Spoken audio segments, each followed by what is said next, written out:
Hello and welcome to Skeindeer Knits. My name is Anneli and I am a Norwegian living and knitting in London. And you can find me as Skeindeer on Instagram and Ravelry.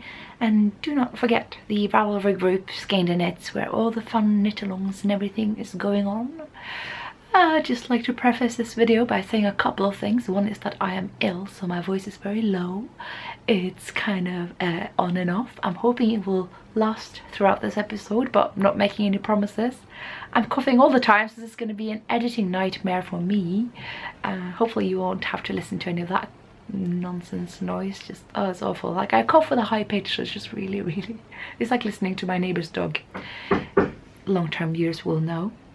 The other thing which this noise reminds me of is that we have a carpenter visiting, replacing a couple of doors in the flat and also putting in a shelf in my closet so that I can fit more yarn, which is done. He actually woke me up at 9 in the morning to do this, which, like, I should be awake at 9 in the morning, but I am jet lagged as you can be, because I have been to Vancouver, Canada, and New York and New Jersey, United States, which is what this video will be about for the most part.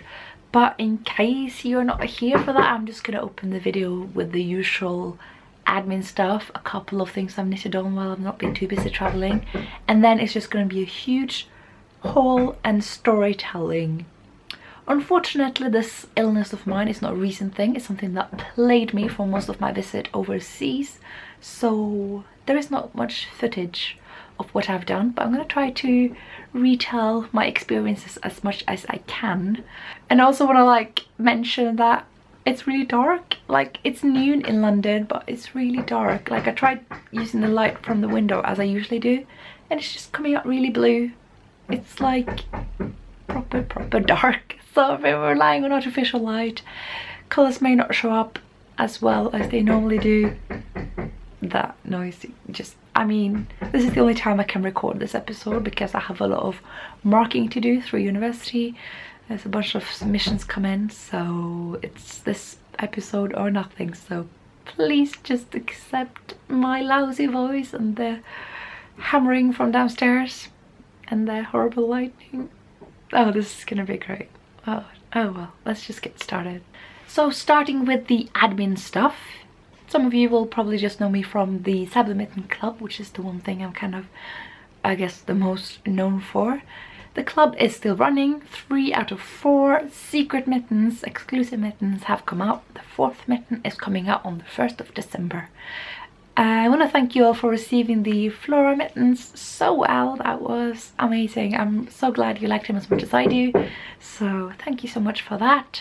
Of course, the original Cyber mittens of mine are also in that bundle. So there is that. But if you don't feel like you're ready for a whole club, for a whole bundle, you can get the Cyber mittens outside the bundle as well.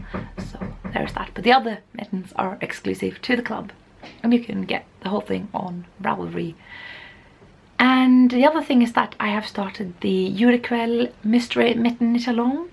I'll be showing you the first queue now because it's been out for a couple of days, and last night I released the second queue or clue. I can't really decide if I want to call them queues or clues. I think maybe I'll land on clues. So I will now be showing you the first clue of the mystery mittens. If you don't want to see the first clue now, look away. I will tell you when to look back. Alright, ready? I'm going to show it to you now. So this is the first bit, is the cuff. You'll see there were some, you know, challenging bits and pieces here. You know what I'm hinting to. And people have handled it really well. I was nervous that I was throwing you in the deep end of the pool with these, but you've done really well. Can I say that I'm proud of you? I am proud of you. There, and you can see how the different colors are coming up. You know, this is the cuff colors that I was referring to, and you see that some of the other colors are actually being used here as well. And now I'm going to try to show you the second clue without revealing anything else. I'm going to try to hold it up in a careful way. Now, for those of you who are looking away, I'll put away the first clue now, but you might just keep it in that position because I'm going to be showing the second clue in a bit. So, if you don't want to see the second clue, look away now. This is what it looks like. Yeah. So there's that. I will be putting that away now. Everybody can look, we're all good, yeah. So it's exciting and I'm so happy, and I have a really good feeling about this pattern. Usually I always have some doubts about my own patterns, but this time around I have a very good feeling. I'm just very proud of this pattern and I'm having so much fun seeing so many of you join along with this. I honestly thought that wouldn't happen because we're already running the club. I didn't think you'd have time to knit more mittens, but clearly you are on a mitten kick as much as I am, so thank you. I also want to comment on some issues I've been having with the Ravelry store. As I was traveling in Vancouver particularly, and I don't think these cases are related, it just so happens to be a number of people when I was probably least able to actually assist you because I didn't have much internet access. There was internet in my hotel room and in a couple of cafes, but in general it was pretty, you know, like back in the old days when we didn't have internet on our phones. And I had a bunch of people contacting me because they didn't get their patterns. For unrelated reasons, I think. Some people had chosen a payment method that needed manual checking from PayPal. Nothing to do with me. Some other people had issues with the process of Ravelry. Again, nothing to do with me. And I understand why people will contact me because I'm the one selling the pattern.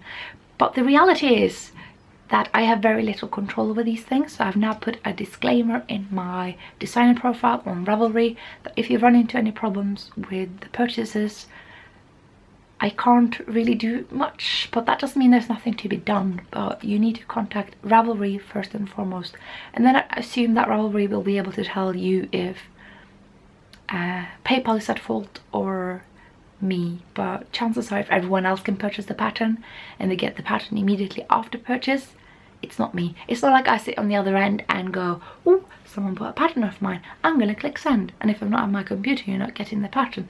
That's not really how it works. The whole thing is automatic, it's controlled by Ravelry. I'm essentially just someone working in that shop selling my own product. So I can't really manually interfere in this process. And get this, Ravelry doesn't have a refund mechanism. Because once you have a PDF, I can't really take that away from you and exchange you for money. You know, you got the PDF.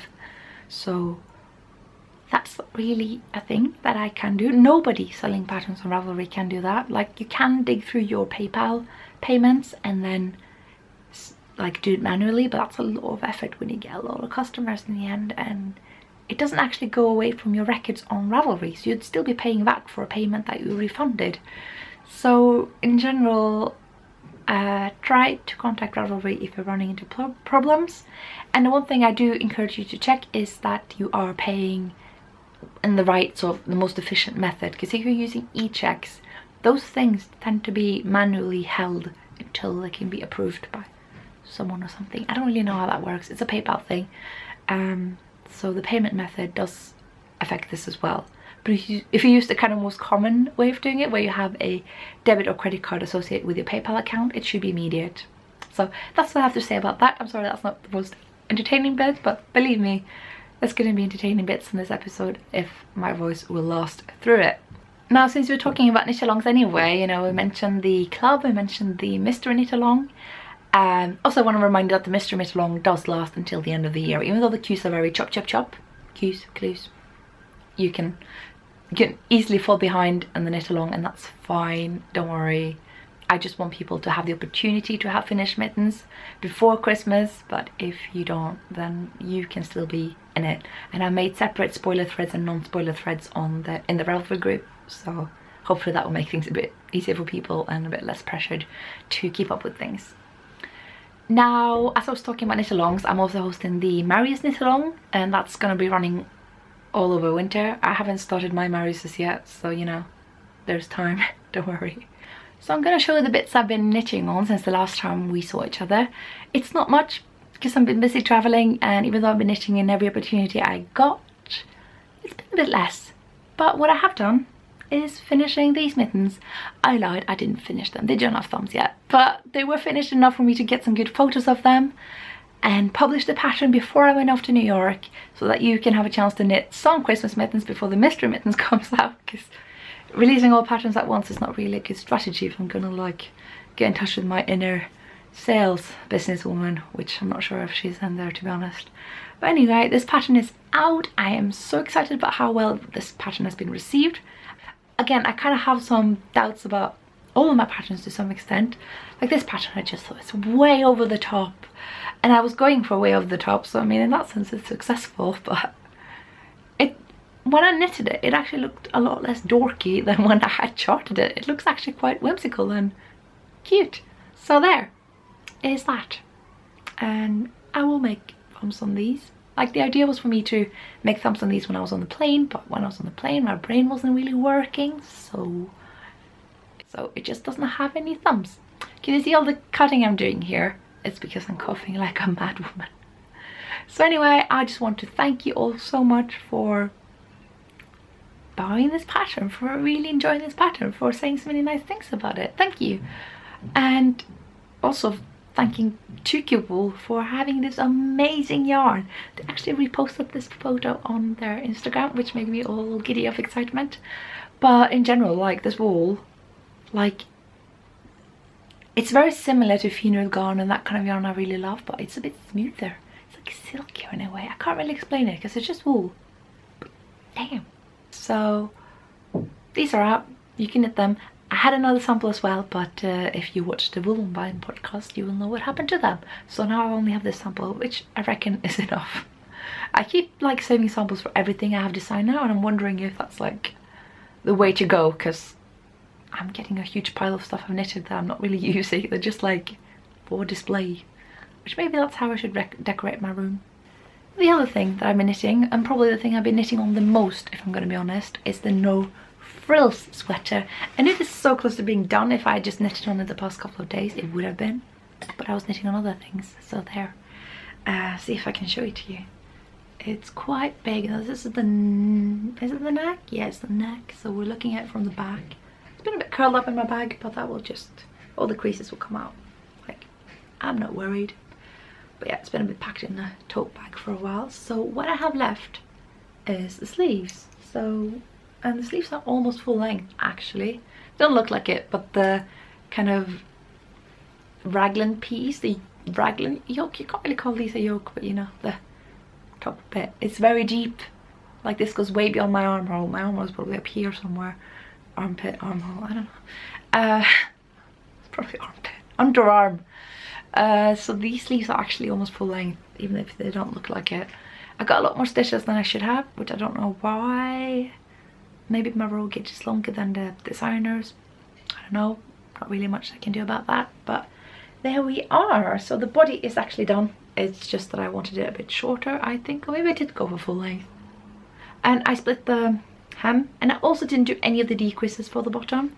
The pattern calls for a bunch of decreases, like I think you remove every 7th stitch or something, or every 8th stitch. And I'm just making numbers up. I don't remember. And I didn't do that because I am like ultimately pear-shaped. I am way heavier on the bottom than the top. So for me to do that would just be super wonky. It's supposed to have a feminine look, but I don't think it would have that on me. So I just went straight into rib on smaller needles and split the hem so that it's not going to be too squishy around my larger bits. But if I decide that that looks a bit weird as well, I will just seam together the rib, and that'll be a good opportunity to learn a mattress stitch because I've never done that before. And then it can just be a bit just in my waist and look a bit sort of baggier when it gets lifted up a bit higher, if that makes sense. So these are the thoughts I'm having about this sweater. Other than that, I'm really enjoying blending these two yarns. I'm blending KnitPicks Pure Wool and Sanna's Silk Mohair. Granted, a much thicker silk mohair than I was supposed to be using, but I just wasn't paying attention. I was traveling, I was having fun. So these are the two yarns in question, Pure Wool and a Silk Mohair, burgundy and purple, turning into the best color ever, I think. I'm just so happy how this is kind of coming out. I think that's all I have to say. Like, it's just going to be so much content on this video. I really just have to move on. But we'll probably see this sweater in the next episode when it will hopefully be done, I guess. If I'm like being persistent, which God knows I never am. And now here's a project you have never seen, because I got trapped into a other mystery mitten knit along, which is about to wrap up because last night the final queue came out. So it's just been overlapping with my mystery mitten knit along a little bit, which is good because, you know, I don't want to compete with other mitten cals as well. Yeah, and I want to take part in both. I'm kind of taking part in my own cal as well because I only got one mitten done for each of the 2 colorways I was testing out. That's beside the point. Let's talk about these mittens. They are The Way Through the Woods. If you're by any chance taking part in this cal and you are behind and you don't want to be spoiled, you should probably look away now until I've stopped talking about them. I'm going to show you the mittens, so there we are.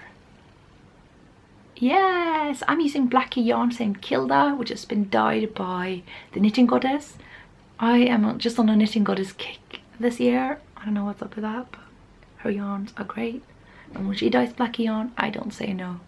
So I've been actually toying with the idea of like destashing this yarn lots of times. It's just been like staring me in the face and go, you can't knit with me. You're not going to think of anything to do with me. I'm lace weight. You don't know what to do with lace weight. And then I just put them into mittens. And because it's so woolen spun, it's actually fine that it's this thin because the gauge is so tight. Like, it's actually just perfect. So this is the motif. I just love this. Now, slightly annoying thing. I'm making these concurrently. That's not the annoying thing. The annoying thing is I didn't have Q1 on my phone when I was on the plane, but I had Q2. I think I had it printed out even. And the designer had for some reason switched the order of Q1 and Q2's left hand. I keep saying Q, clue? Left hand and right hand. So they came in the opposite order. So I had actually started knitting this bit here onto this bit so that the fox was on the same side as the moose. Same as here. So the moose was here, but then the fox was here, and I was like, I have to rip out both things. So I was kind of up to here with one of them, like where my pinky is, but the other one I was up to here. I was done. And I just had to rip it out. I was up to here actually, that's how long the queue was. The whole thumb gusset. Had to rip back. I thought about like transferring the whole thing, like doing some kind of grafting, but grafting in colour work? So no, decided against it. I had done some mistakes on the gusset as well. Like the little trees here, they were a bit too tall. So the last round that was just supposed to be in the turquoise was having some tree bits in it, which it's not supposed to. So yeah. Anyway, I want to show you the back side because it's all done. It's all accurate now. Can you get the focus? Yeah. So my first reaction when I saw this chart was like, oh, it's a forest pig. It's a bear. What am I? Forest pig. Anyway, I'm sure these will look a lot nicer after blocking because they are a bit sort of wonky now. A bit sort of, yeah. I don't know. I want to say bulky, but that's not what I mean. Bumpy, I guess I'm trying to say. But I love this look. And the last queue has come out. It looks super cute. You get the last bit of the thumbs and the top. And I think it looks great. I'm not going to say what it is in case you don't want to know. There are some people looking away probably, so, you know, I'm keeping the details low. Although I'll probably spoil a few things. I'm sorry, I'm bad at this. Anyway, I'm going to put these away. You'll see them when they're finished. Again, hopefully the next episode. Wouldn't that be cool having 2 FOs in one episode? It's been a while since I did that, I think. Anyway, I could have 3 even if I do the thumbs. That's something to aim for. Yes, so now I'm just gonna get into my kind of transatlantic adventure to Vancouver and New York with a little hint of New Jersey in there as well. So if you're not here for that, that's pretty much all I'm gonna be doing. I'm gonna be talking about my travels. There will be a yarn haul, like kind of intermixed into my storytelling. And that's just the remainder of the episode. So there. I'm gonna try to like be easy on my voice, so you might have to like yank up your volume.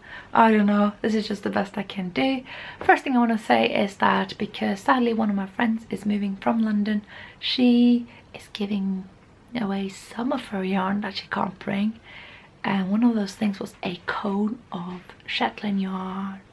So this is Shetland Super Soft from JC Rennie, which is one of my favorite yarns. It's basically the same kind of thing as Garnet Sulk and Whole Super Soft, and this is JC Rennie. Color is Pagan. It looks exactly like the purple I used in my fleece cardigan, so still kind of supports my suspicions that these yarns are somehow related. But I've heard rumours that supersoft comes from this other mill.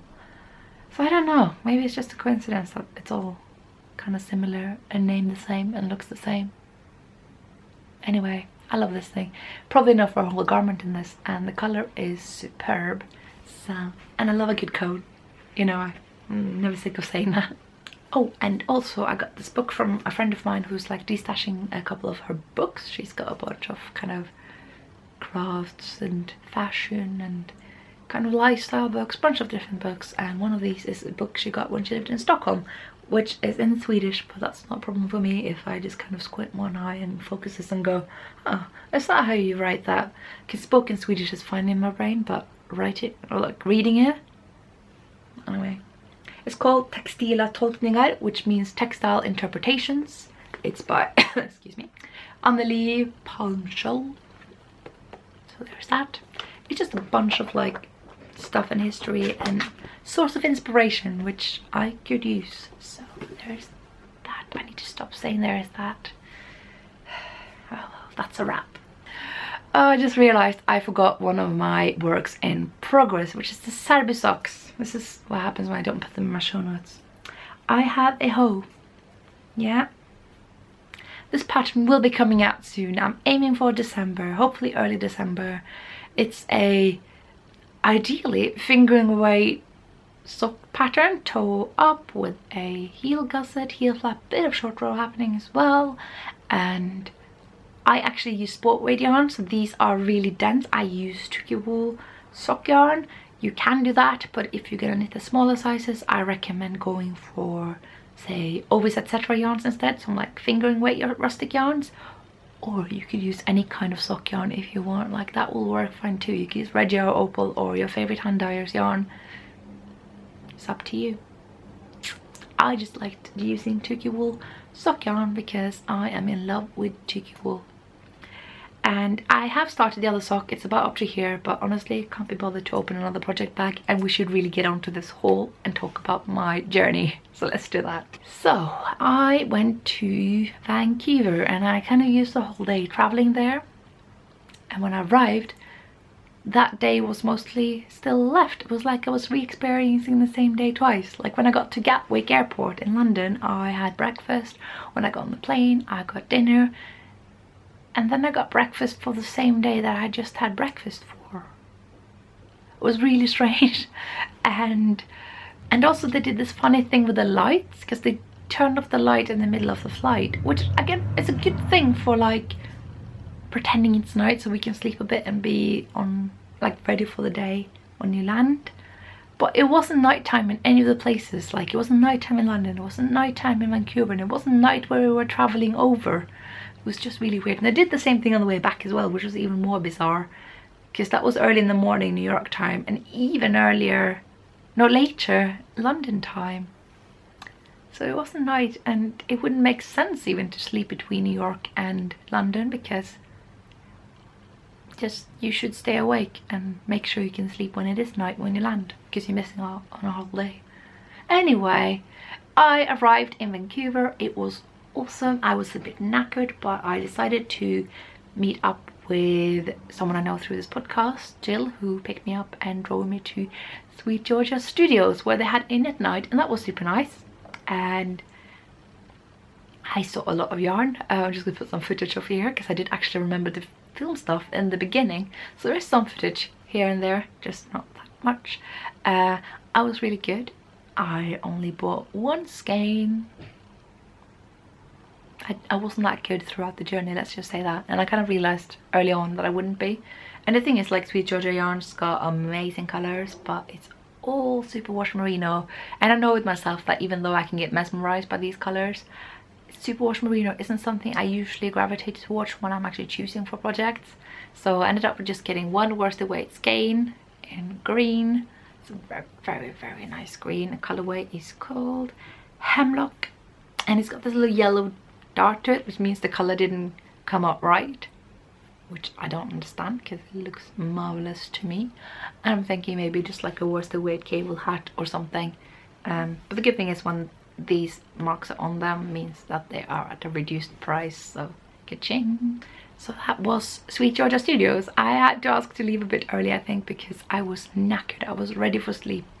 It was like 3 in the morning for me, you know, so got back to the hotel and oh my god, that hotel. I'm just gonna put in my footage here because I filmed something and I said something. I think watching my live reaction to the hotel room is probably the best summary. So right, so I just arrived in Canada, in Vancouver to be specific. I am in desperate need of a shower, but I just thought I'd fill you guys in with everything because, well, I've been on a plane for 10 hours, but I'm here in my hotel room. And the first thing I just need to do is to show you this crazy, crazy room that is all for me. Oh my god. So, bathroom first, just saying. Oh, mine. I mean, this is someone who's like always staying in the cheapest possible hostel. And this is my bed.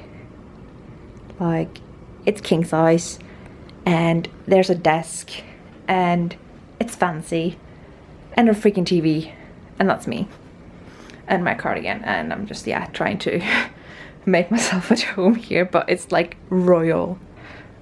I don't believe it. Thank you, university, for sponsoring this.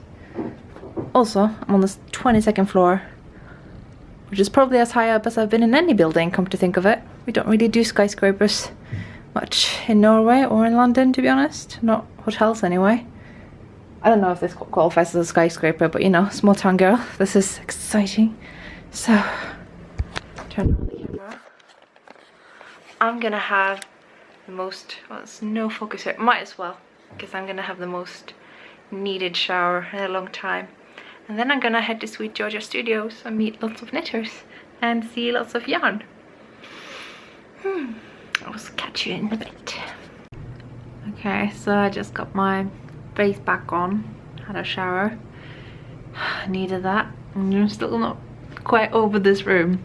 It's just so incredibly posh. I mean, just, university's paying for all this. Like, I can't afford these things. Like I said, you know, I'm a very basic, cheapest available hostel. I'm still like kind of keeping my stuff unpacked because I'm just like, I'm not used to like having like basically a 2-room flat to myself, so I can get used to this. So the morning after, I decided to kind of check out Vancouver and look for the best breakfast area, and I found this amazing kind of Greek cafe, and turns out that 7 in the morning, this very popular cafe wasn't so popular because people do sleep at that time. So I just sat down and had a delicious yogurt with lots of fruit and a cinnamon roll. It was so good. But I realized quickly that this place is actually quite popular, so when I had planned to sit there and knit, that wasn't really going to happen because people were waiting in line to get free table. So I headed off and went to yarn shops, as you do. First thing I thought I would do was go into Granville Island. I have a bit of a video for that as well. Oh my days, I thought I would never get off that bridge. So I was in downtown Vancouver, which is where I'm staying, and I thought I would just walk over to Granville Island because I got time. Turns out that highway bridge goes all across Granville Island. There's no way of getting off from that bridge. So I just walked and walked, and now I'm off the bridge, but now I have to walk all the way back below the bridge, as you do. But aside from that, I've had a very good day. I can't talk properly. Yeah, I got registered for one of the 2 conferences I am heading to, and I had a delicious breakfast, and now I'm heading for some Granville Island shops related to crafts and stuff. Speaking of which, there is a craft market thing in the same convention center. I think I might just scoot over there whenever there's time. I'm just looking for people who think I am crazy. They have no idea. And also I went to the Lindt chocolate shop, which was amazing. Like, I've been given so much Lindt chocolate from like 3 various sources today. I can't speak properly. I'm just gonna go. I'll talk to you guys later. Right, so back on Granville Island again. Definitely this time. bridges above me here, so this is why I couldn't get down here unless I wanted to jump. So I'm back, so good.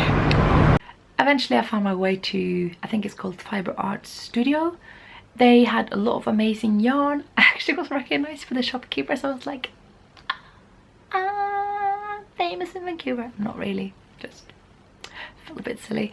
That was super nice, and it was lots of good yarn, like I said, but eventually I didn't actually buy anything because I was good and had to remind myself that this is yarn I can access in London, so no purchasing of that kind of thing. Didn't really keep to that promise, but anyway, I knew that like Brooklyn tweed, there's going to be plenty of that in Brooklyn. So anyway, I went to the other yarn shop called Baaad, and it's a bit far out, but I got there even without my internet connection. I felt pretty good. To be honest, I found the public transport system in Vancouver to be pretty easy to understand, so I got around pretty easily as well, even though it wasn't that, it didn't have the greatest coverage of the town. I can understand why people feel dependent on having cars there, to be honest. But I got there and that was nice, and apparently the shopkeeper knew about my podcast, so hello Pagan. That was a nice surprise. And I splurged a little bit. Sorry if you can hear a lot of chatters. I don't know why there are several people in my home.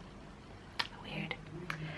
So I don't remember if I got this Briggs & Little skein in Baaad or later in West Coast Wools, but I did, and it's burgundy. So Briggs & Little is pretty much the one and only and oldest and like main mill in Canada. They do rustic yarns, although the yarns are a bit too hard for my taste actually. I didn't think I had that kind of limit, but this is a bit on the harder side. But anyway, what can I say about this skein? It's called Heritage. It's a 2-ply, I want to say worsted weight. Again, might do hats. I'm a bit of a hat kick, so I'm actually buying a lot of chunky single skeins because they can become hats, and hats are good presents because Christmas is coming and I need something quick to make. Sorry if you can hear all these voices, I'm not sure what's going on, but I know I got more yarn. So I got some Cestari or Cestari, I don't know how they say that. This is their logo. Yes, so I got 3 skeins of theirs. Hello focus. One black, one burgundy, possibly pink, and one navy blue. Not sure why this one is skeined up while the other ones are hanked, but there you go. So yeah, more worsted weight, and I don't think they say what kind of yarn this is. I can't really seem to find it on the label, but I just love these kinds of fibers.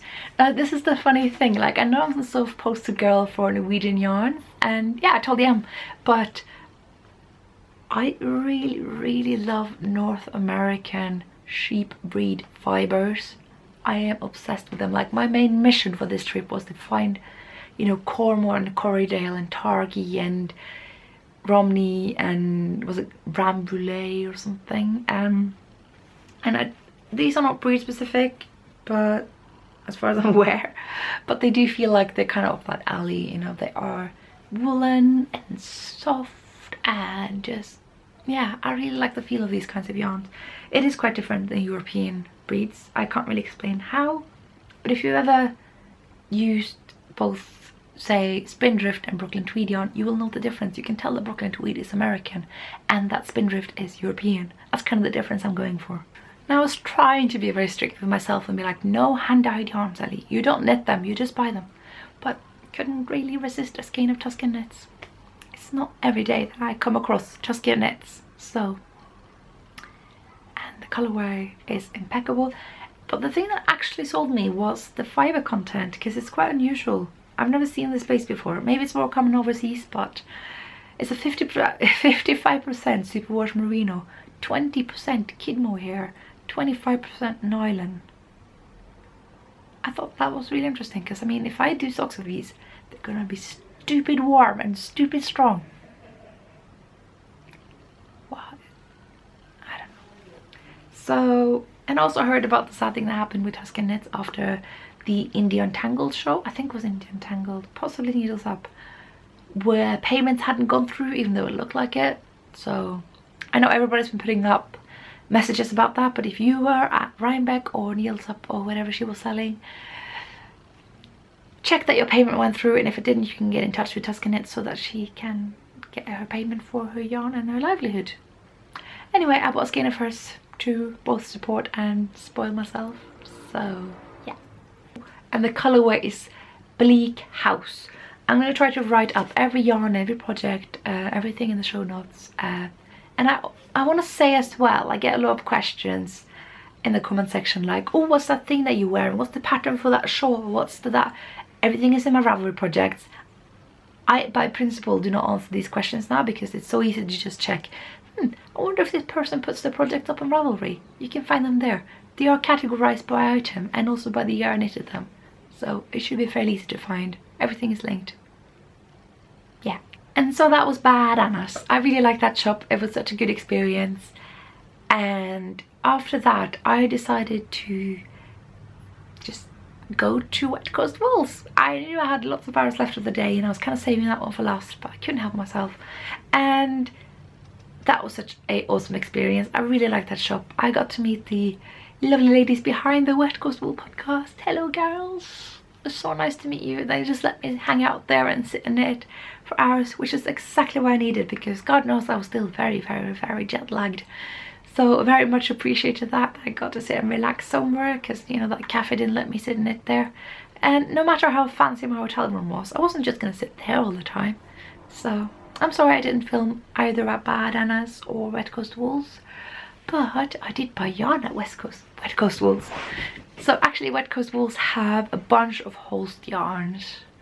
I didn't buy any of it because I have something I can easily get here in Europe, but it's such a treat seeing all those colours live in person. It was kind of hard to resist actually, but I got to point out some colours that I didn't realise from my shade cards how much I enjoyed because you get to see them kind of in a bigger chunk. So pretty good. But the yarns I ended up with was, let's see if I can grab some of them. I got some sock yarn, some fingering weight rustic sock yarn. Definitely something you can do in the red socks I'm designing. I got these colorways. So this is this marbled grey and it's by Woolen Mills. Let's see, 112 grams, 418 meters. It's pretty standard. Same thing here. Although it comes with a different label. I don't know, maybe it was by the same people.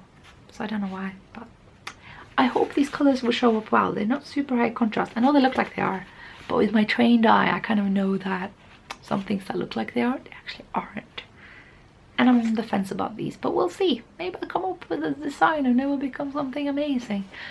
I really want to do more sock designs. I'd be very interested to hear what you feel about that. Do you want me to just keep producing mittens, or are you interested in socks? Or something else? Just asking for opinions.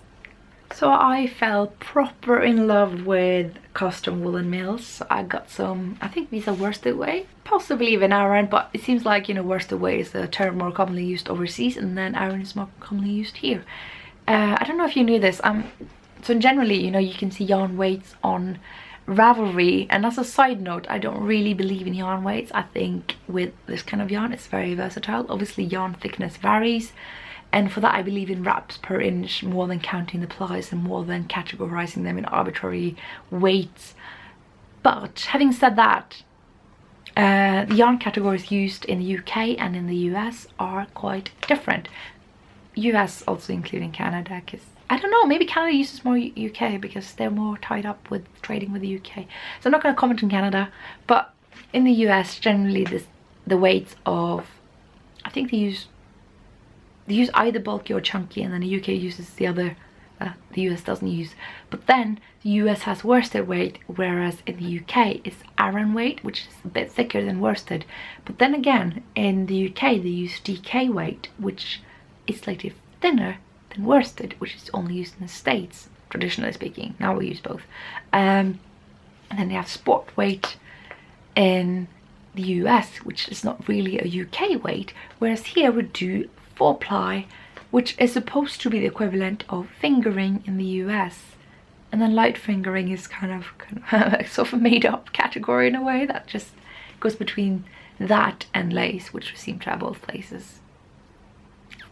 Fun fact. Anyway, got this kind of iron weight, and I got 5 of these. I'm just gonna hold up 2, oh, maybe I should show you all. Let's just be like brutally honest. I got a sweater quantity. I'm thinking of doing a chunky cardigan. Might come up with my own design for this because I have some ideas. Probably won't happen anytime soon, but it should be a fairly quick knit because I just kind of squished and felt some samples in the shop, and it looks like you can knit this pretty loosely, which means it will be a quick knit, which means I can actually have time to do it. So yeah, no color work, a solid colored cardigan. I really want to decide more non-color work as well. I know that color work is going to become my spiel, but yeah, I want to do more things. So that was all the yarn shopping that I did in Canada. I don't know what's going on with my hairstyle. Like, I had a hairband, but yeah, anyway. So after I'd been to West Coast Wolves, I quickly got back to my hotel room where I relaxed for a bit, was going to sit down, have a drink, have a snack, and then realised if I don't leave now, I'm not going to make it to my poster session. So the purposes of me being in Canada, in Vancouver, was actually to present posters on behalf of my university about my research, because I'm a PhD student. I am doing, you know, science and research and experiments, and I write them up and I present them. And so I was presenting posters, and my supervisor was there waiting with the posters for me, and I was running late because even though I was out in good time, I ran east, I think, no, west, when I was supposed to be heading north. So the time I should have spent going north, I spent going west, and then I had to turn back and go north, and I was just in time. But here's the funny thing, in the same conference center as the 2 conferences I was attending, there was also a craft market. So when I am running like a maniac towards my supervisor, there's this lady on the side who shouts for me, who presumably recognized me from the podcast. So hello. We talked a bit later on Instagram, and I got like confirmed, and I was just kind of baffled because like these 2 worlds, my science world and my knitting world, they rarely collide, you know. They usually don't overlap that much. So for me to go from seconds from meeting someone from this world to running into my supervisor on the other side of the planet, that was a bit weird. So, but I am still doing PhD work, and that was what I was doing there. And so we hung up the poster and I presented it, and I got questions, and that was super cool. And there was even a knitter coming up to me wearing a Find Your Fade shawl. How cool is that? So she had actually gone into Baadan's shop just after I'd been there, saying that she was going to the same conference that I was going to, and so Baadan just kind of connected us there. So, well, it was a coincidence, it wasn't a complete coincidence, but it was pretty cool. So we could talk about knitting as well as my research. It's bizarre.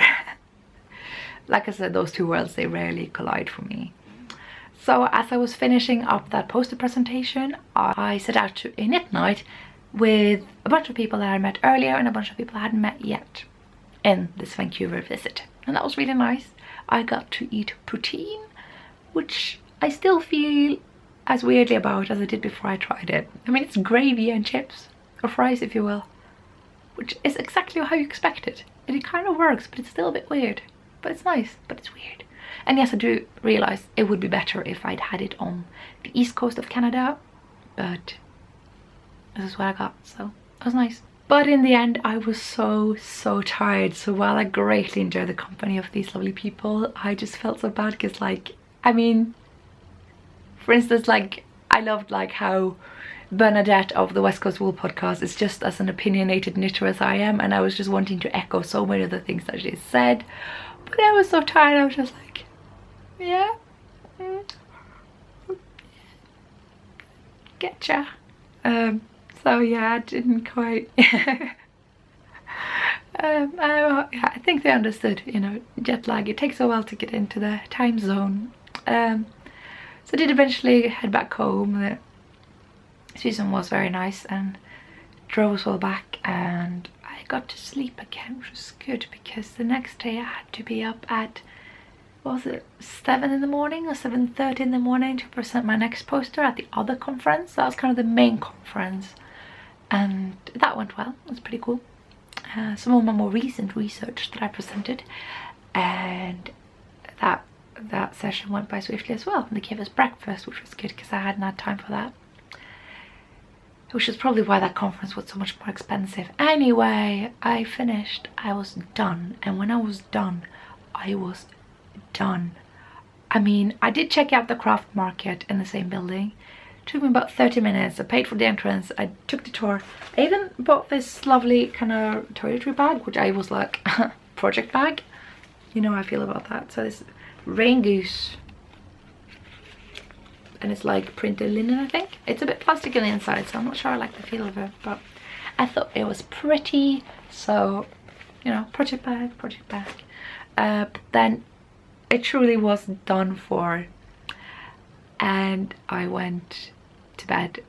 But when I went to the conference, I couldn't sleep because I had coffee at the conference, so I just stayed awake and kind of felt a bit weird. But you know what, my fancy hotel was in the same kind of block as David's tea, so I bought a bit of David's tea. Okay, shall we have a look at the David's tea? So, disclaimer, I thought David's tea, I mean, what's the big fuss? Like, everybody was raving about David's tea about this time last year on the podcastosphere in the knitting world, and I thought, it can't be that good. I mean, it's tea's nice, but it's just tea. Come on, guys. I had to eat my words. Like, it is really that good. It tastes like rainbow. So I have hoarded David's tea, granted with a bit of help from Shamika, because they didn't have Santa Secret in the shops when I was there, so she gave me these. We'll get back to Shamika later in the story, and this is going to be a very long episode. Oh my god. So that is some David's tea. I bought this little pouch for myself with some sample teas. I got Let It Snow. I got Carrot Cupcake, because with that name, who can resist? I got Oh Canada, which is a tea I got from a podcast viewer earlier on, and well, I haven't drunk it up yet. It's pretty close because it's delicious. This is the thing that tastes like rainbow, to be honest. It's like rooibos with like maple flavoring and smells divine. So yeah, and then this Sleigh Ride. My hair has been taped to this. It's like a fruit infusion, something herbal. I don't really like fruit teas, but it's a really nice one. Candy Cane Crush. This thing, I should have bought a bigger bag for that, because oh my god. So we're nearly done with my Canada purchases, but I have some more storytelling to tell. So I did eventually decide to use the remainder of that day doing something useful, even though I was a bit knackered. So I went to a couple of other yarn shops. I went to a shop called Little Big Yarn Shops, which was a bit far out and turned out in the end not to be kind of my thing. Just didn't have yarns that I cared for, so I'm just going to leave it at that. But I progressed to 3 bags full. It was a bit of a pain to get there because the bus going there didn't run and I didn't have internet, so I was just like, what do? But it did eventually show up, and I'd walk half the way there. When I arrived, I was a bit flustered, but it was a lovely shop. I loved pretty much everything they had, and I didn't buy anything.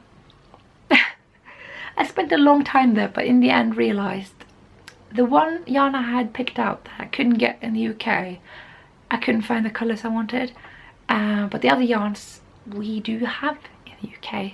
So, you know, Shetland yarns and Let Lope Be and Quince & Co. Lots of yarns that I love, but we have them here. You know, this is how my voice usually turns out when I've been recording for this long. But I just realized this is what my voice is going to be like all day, every day, probably for a week more. So, doesn't have to drink this time. I'm going to have a drink anyway. So I arrived back in Vancouver and about 6 in the evening, so like downtown Vancouver, and realized that I wasn't like, I couldn't choose food. I was going to various like takeout places and restaurants, and I was like, I don't know what I want. I don't know what's wrong. And I ended up with getting this falafel kebab where they microwave the falafels. I was like, what is wrong? I usually choose really good food. Like you know, I was the one who chose that great cafe for the breakfast. And now I'm just like, I couldn't understand what's wrong. And then when I woke up the next morning, this happened. So I was like, I'm sick. That's what's going on. I'm really sick. So I was kind of feverish at that point, coughing, hardly any voice, you know. light fever, so I was still like able to function and get up and do stuff. And so I had arranged with Jill and Susan to head out to Port Moody, because there's a yarn shop there called Black Sheep, and that was a great yarn shop, really liked it. But again, had a bunch of yarns that I can easily access here in the UK, but I still highly recommend it, because I mean, for instance, they had Madeline Torsion fibres, which I know a bunch of people like. They had Shetland yarns, I think it was Jameson and Smith, even the Heritage yarns, which is really, really soft alternative. I wonder if it's because it's worsted spun. And they had Tukey wool, and yeah, lots of good stuff. I really liked it. But in the end, what I bought was from Gentle Armour. I still have it in plastic because it's gentle. You have to be gentle with it or something. I just really love the idea of this, like lots of chunky shawls. But in the end, I was actually kind of disappointed with my purchase. And don't get me wrong, I love this booklet, and I read through the like introduction bit, and it nearly got a tear to my eye. Like, it really resonated with me. I feel like I could give Sylvia McFadden a hug. I think the shawls are gorgeous. But I realised when I got home and browsed the shawls on Ravelry that the vast majority of them are asymmetrical or crescent shaped. There's one triangle, which I don't know if I like the look of. Well, I do, but there's a bit too much garter, which I guess I could modify. So I was a bit like, but these are not my shapes, dang. But I might give them a chance anyway. I shouldn't really dismiss them. So I might do an asymmetrical one or two, just to have done it. Why not? They're chunky, they're gonna be quick. It's like worsted weight shawls. All of them are worsted weight, and they're really cute.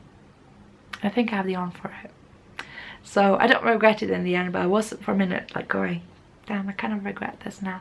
But not as a criticism of the book, because it's super cute and just, yeah, I really like it. So again, a bit of off topic history or storytelling. When I was at this yarn shop, I looked up my GPS, because that's the one thing that did work even though I didn't have internet. And oh, the sun's come out. Oh, this is lovely. Just don't come up too much because I can't have sunlight in my face. Anyway, the GPS showed that we were near this place that I had starred in Google Maps.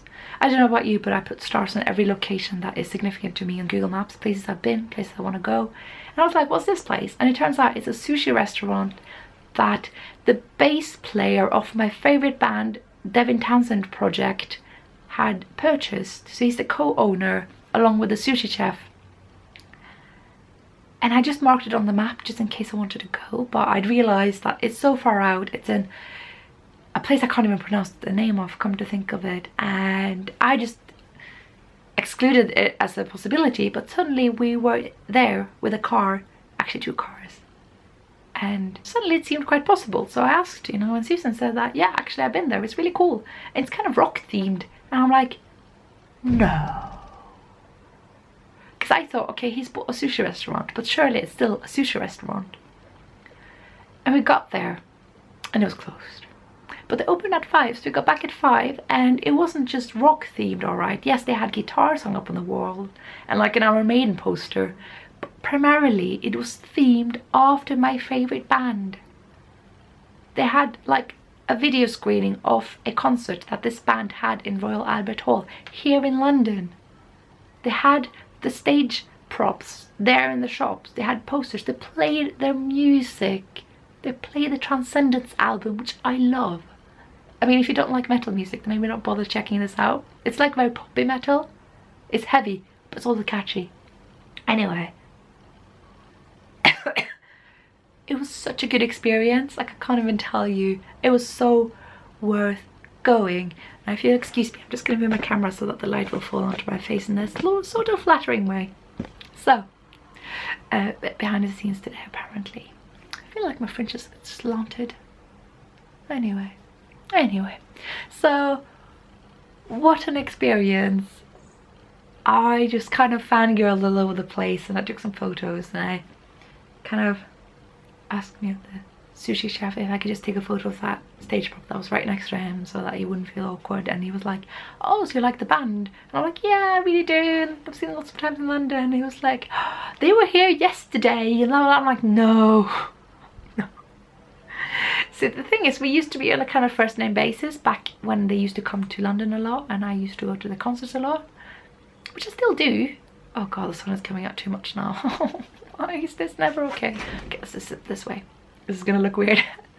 But yeah, I used to recognize this band. They used to recognize me. Obviously I recognize them. What the hell? They're the famous ones. But I look a bit different. Like, I don't have bright red or pitch black dark hair anymore.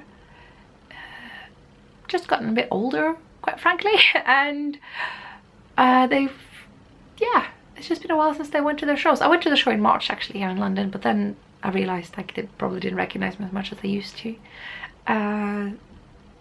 But I still, the sushi chef kind of offered to write them a note, so I just wrote like, love this restaurant, I hope to see you again in London soon, from Ellie in London and Norway. So hopefully they'll remember. I don't know, but it was still really nice, and he said he would bring it to them. And he gave me a signed poster. Now granted, I have enough signed things of that band, believe me, I had a bunch of opportunities too, but that was so lovely. So they had left that signed poster there the day before.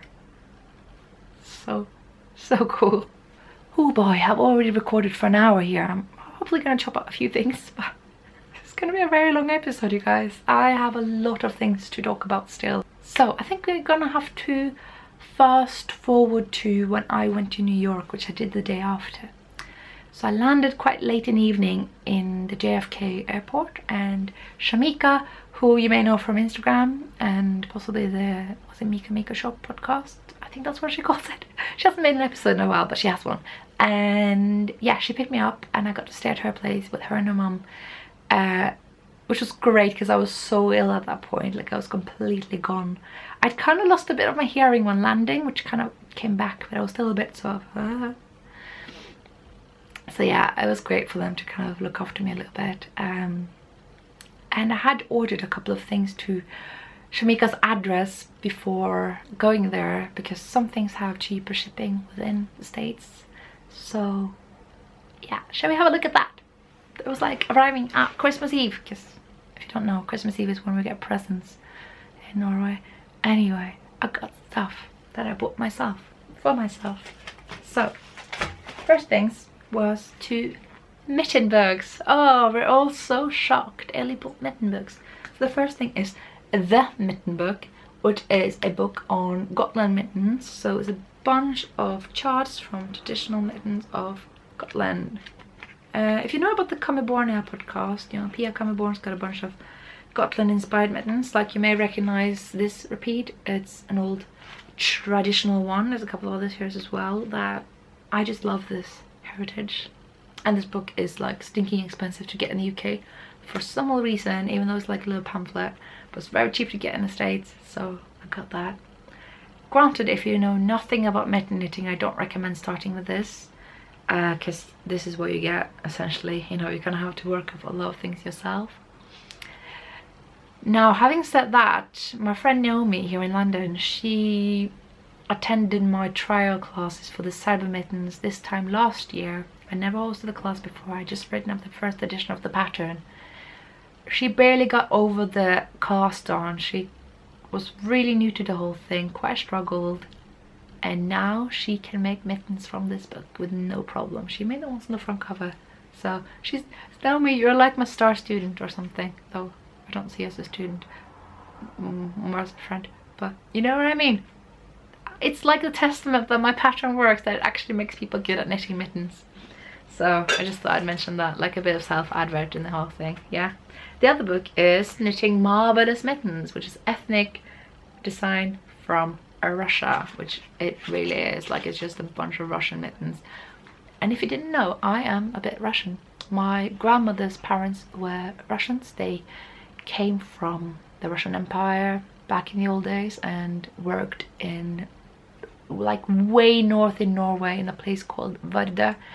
Obviously when the revolution happened in Soviet, they could not return, so they just ended up in Norway, and that's why my grandma is Norwegian, even though she initially pretty much had a pretty Russian name.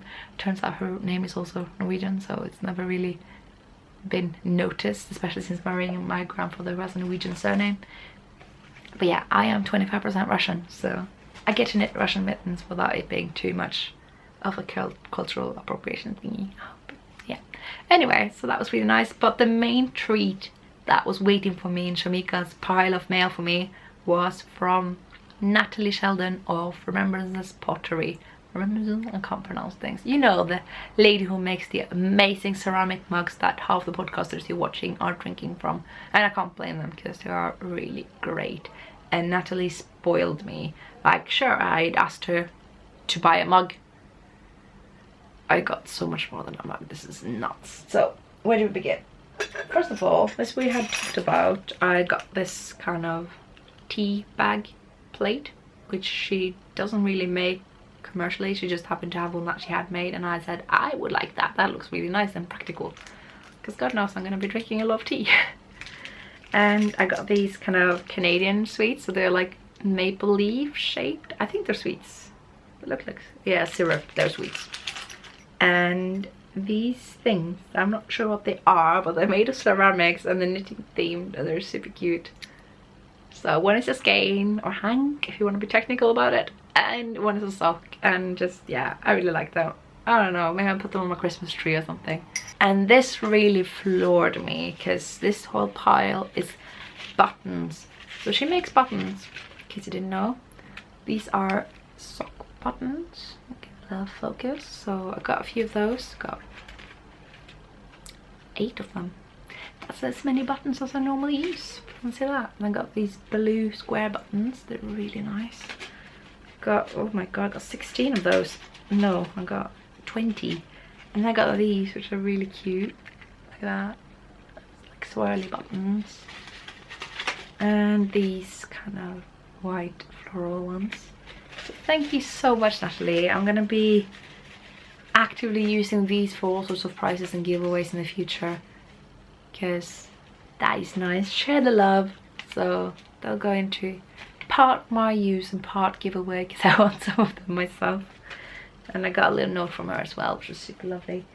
But the main course of this order was not just 1 mug. Oh no, 2. And I love this mug because it's a little bit wonky, and I just love that because it's like still perfectly functional, but really just kind of brings true to this being purely handmade. And I have to say, Natalie is one of the most talented people I know, and she just deserves every kind of praise and success with her ceramics business. So just give you a close-up. This is the one with the sweaters. It's like a whole sweater rack here. Absolutely love this thing. It's got this kind of weird spine here. I say weird, like I mean that in the best of ways. I love this thing. Same thing here. And it's got Christmas socks, stockings maybe. I don't know. They come in pairs. I don't think stockings come in pairs. Christmas stockings, I mean. But yeah, I really like these. So thank you so much, Natalie. This is way over my expectations, and I'm going to be drinking so much tea out of these now. See, now I'm a proper podcaster. I'm drinking David's tea out of Remembrance Pottery mugs.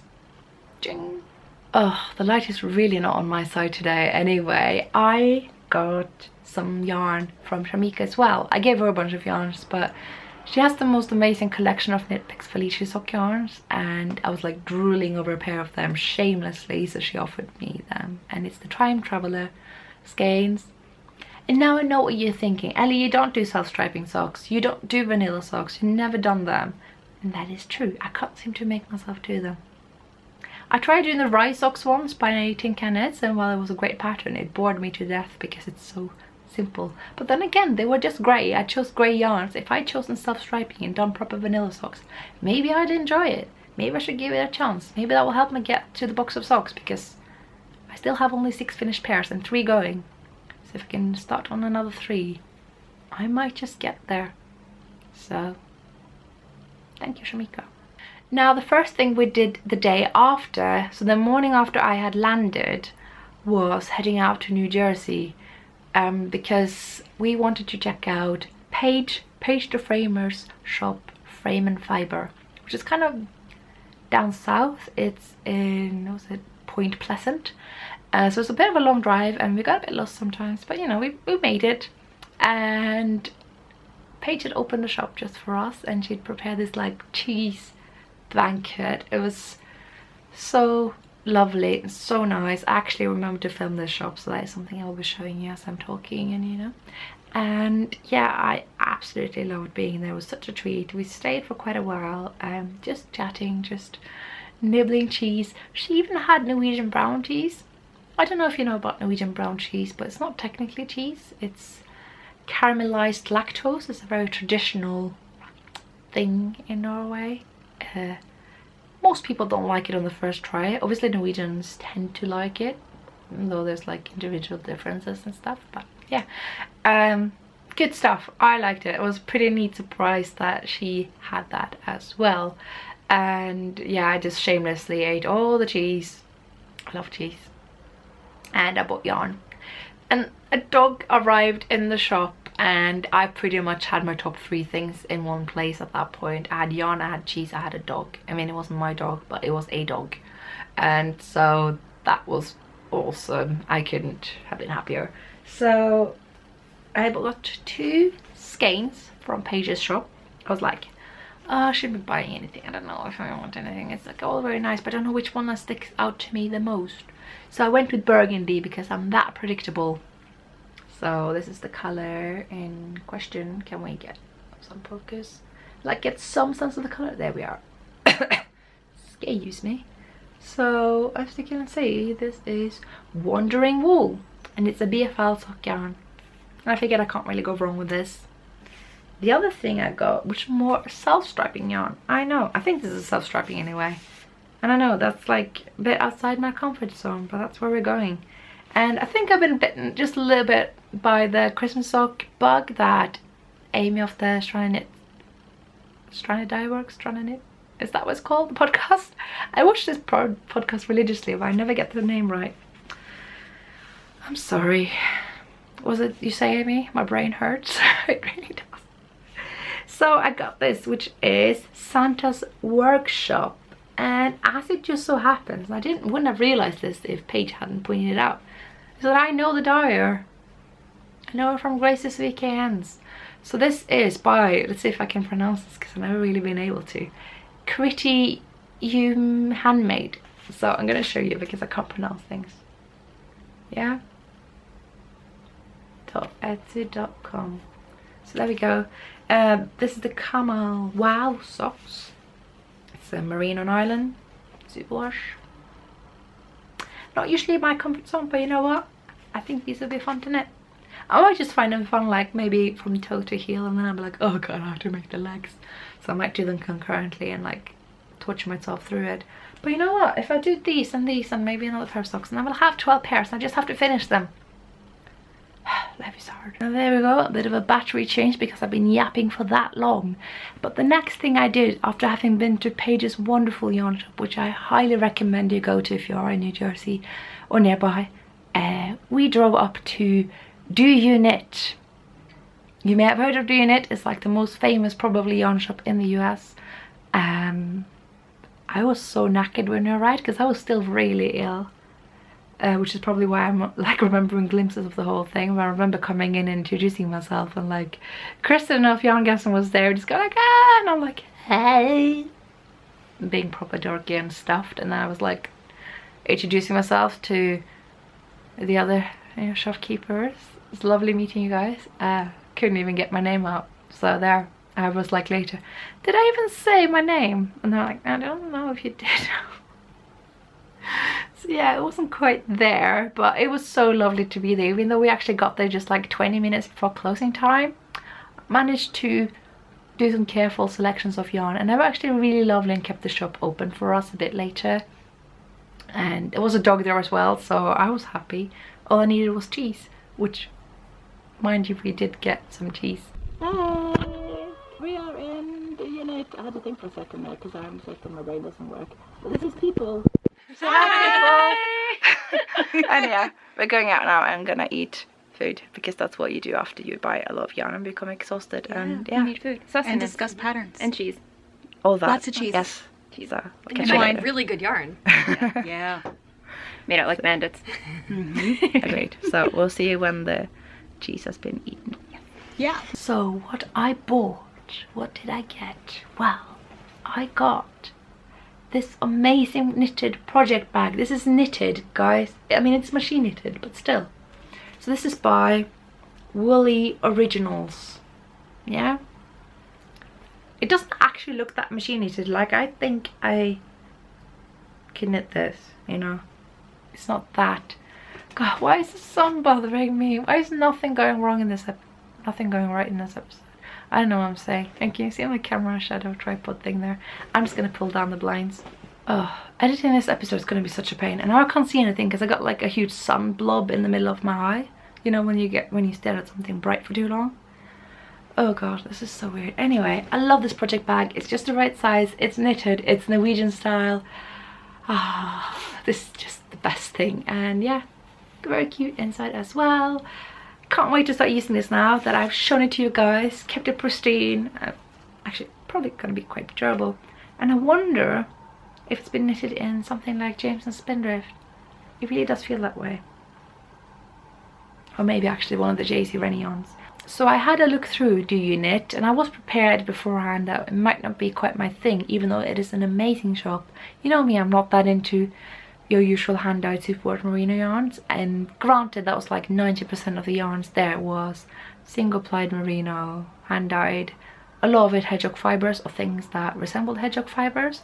But you know, hedgehog fibres is a Irish yarn, so I can get that anywhere.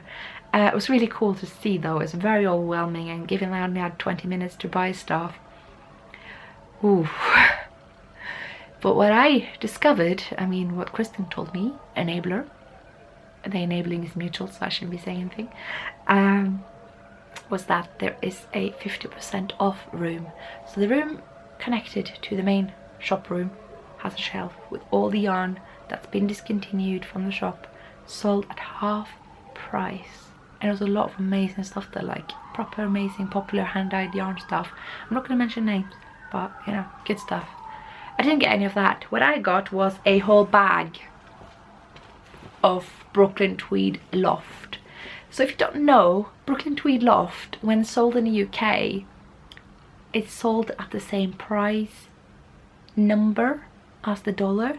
So they take $14, but they take the dollar sign and replace it with a pound sign. So it's sold at way more because, you know, imports, etc. Here it was the US price, half price. So I couldn't help myself, so I got a bunch of this color. I got 7 skeins of this color. I'm happy to say this was one or the second out of, was it 3 sweater quantities that I bought? I think. So no wait, this is not the same color. So this is the 7 red skeins that I got. I am just like, how many red sweater quantities do I have now? I don't actually have that many red sweaters knit up though, so you know, that's the reason. So the colour here is Cinnabar. And I don't know what I'm gonna make with this, but you could always use the sweater quantity of Brooklyn Tweed Loft in my opinion.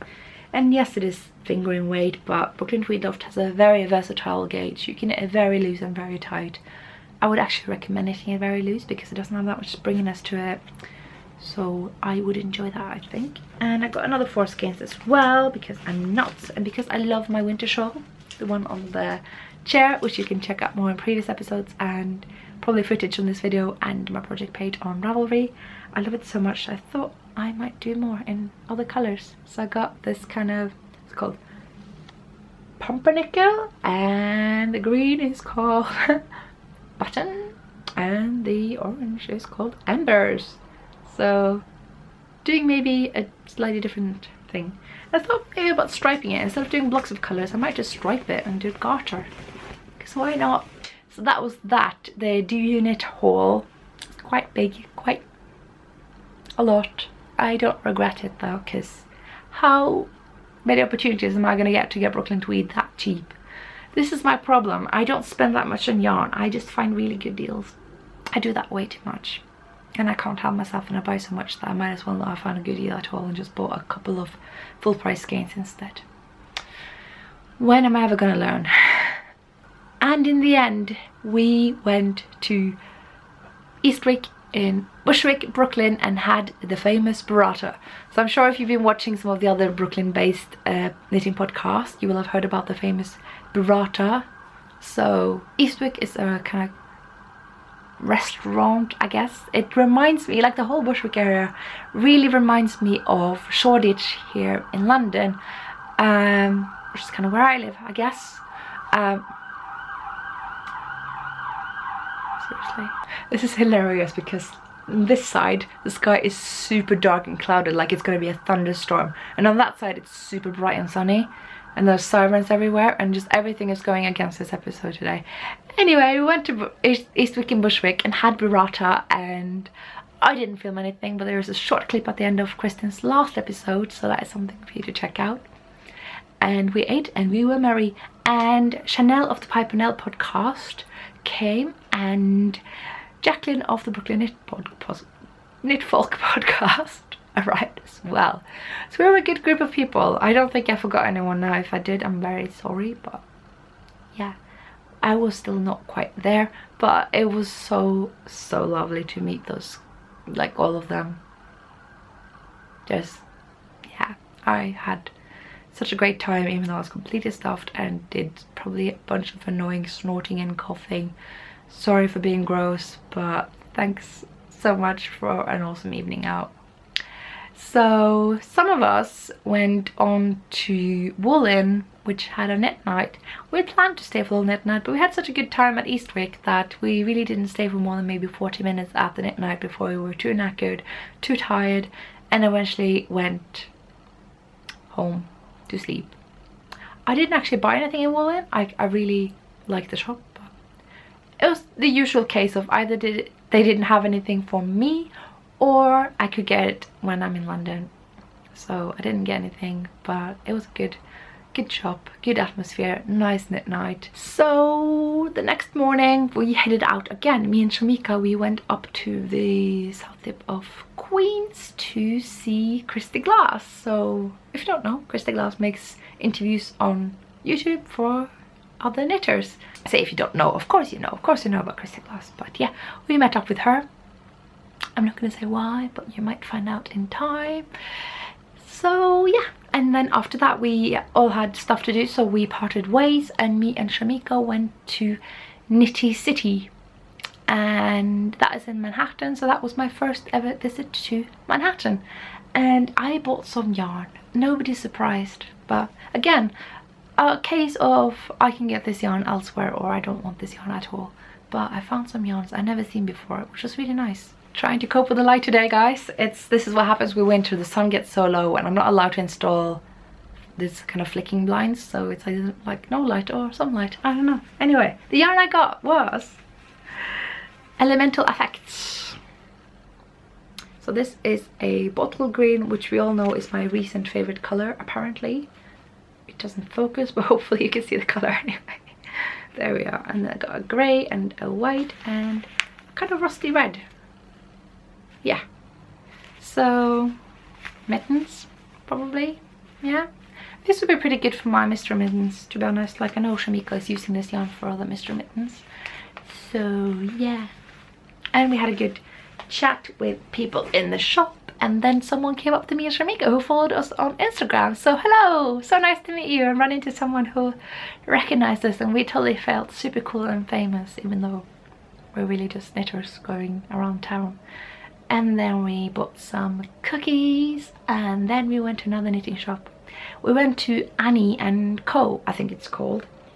Here I actually found the yarn that I had picked out in 3 bags full in Vancouver, and here they actually had the neutrals that I wanted to pair with the colors that I liked, so I could actually buy some of it. So 3 bags full. I'm very sorry that I didn't buy it at yours, but you had run out of white and grey.